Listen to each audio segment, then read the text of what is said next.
Et salut marin d'eau douce et moussaillon. Nous jouons aujourd'hui à Captain Flip. Alors Captain Flip, qu'est-ce que c'est? Il n'est pas tout jeune, on aurait pu le présenter il y a déjà un moment. En plus, on l'adore. Et il vient d'être nommé à l'As d'or. Alors il n'a pas gagné, mais il aurait très bien pu, parce que de toute façon, quand vous êtes nommé à l'As d'or, c'est qu'il y a quelque chose. C'est un jeu de 2 à 5, 8 ans et plus, pour des parties de 20 minutes. Captain Flip, c'est très simple, vous avez un sac, avec dedans des jetons, des tuiles, tout le monde a les mêmes.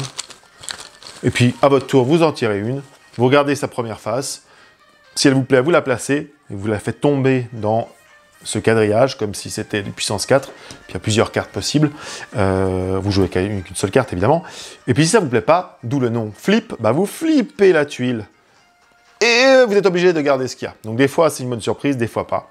Ça va très vite, vous remplissez les petites cases, et vous marquez des points comme ça. Alors je vous propose de jeter un coup d'œil aux cartes et aux tuiles d'un peu plus près, puis on se retrouve après. Et voilà le plateau de jeu de Captain Flip, les amis. Alors, je ne vous présente pas toutes les règles, je vais vous montrer un exemple. Ça, c'est un des plateaux de jeu qu'on peut jouer, il y en a tous le même. Il y en a d'autres, hein. Dans la boîte de base, il y a d'autres cartes qu'on peut utiliser. Alors, regardez, c'est très simple. Vous tirez votre petit carton du sac, vous choisissez de garder ou pas ses côtés, et chacun a un côté différent, mais qu'on découvre que si on flippe la tuile. Il y a 9 tuiles différentes. Ici, je vais vite vous en présenter 3 pour que vous compreniez un peu le principe. Si je mets celle-là, eh bien c'est le mousse. Le mousse, il va marquer les points selon le nombre de mousses qu'il y a déjà dans les différentes colonnes. Vous voyez, là, j'en ai déjà 2. Si je rajoute, eh bien, je serai à 9 points.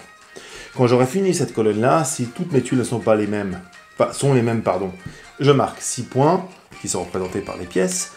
Si dans cette colonne, tout le monde est différent, je marque 4 points. Et ici, je reçois le parchemin qui me fait gagner un point si je suis le dernier à le posséder. Quand on a fini 4 colonnes, eh bien la partie se termine. Je vous montre vite encore d'autres jetons. Lui, si on le tire et qu'on le garde, on est content parce qu'on peut retirer une fois, et ça nous remplit une colonne, mais ça marquera un -1 à la fin. Quant à celui-ci, eh bien, quand on le pose, il est intéressant parce qu'il va flipper quelque chose qui est adjacent. Donc si je le pose là, forcément, ça va se retourner, et je ne sais pas exactement ce qu'il y a derrière. Voilà pour le principe. Ici, vous avez les 9 tuiles différentes et tout ça va se mélanger pour commenter et nous faire jouer donc à Captain Flip. Voilà les amis, c'était le plateau de Captain Flip. Et nous revoilà, après cette petite plongée dans le gameplay et les cartes de Captain Flip. Voilà, excellent jeu. Vous ne pouvez pas vous tromper, ça marche avec tout le monde. Les enfants, ceux qui n'ont pas vraiment l'habitude des jeux de société, les amis, la famille. Super petit jeu, original, joliment illustré. Mais qu'attendez-vous pour jouer, moussaillon? Allez, à bientôt et bon vent. Et retrouvez-le sur accroche.ch. Ciao.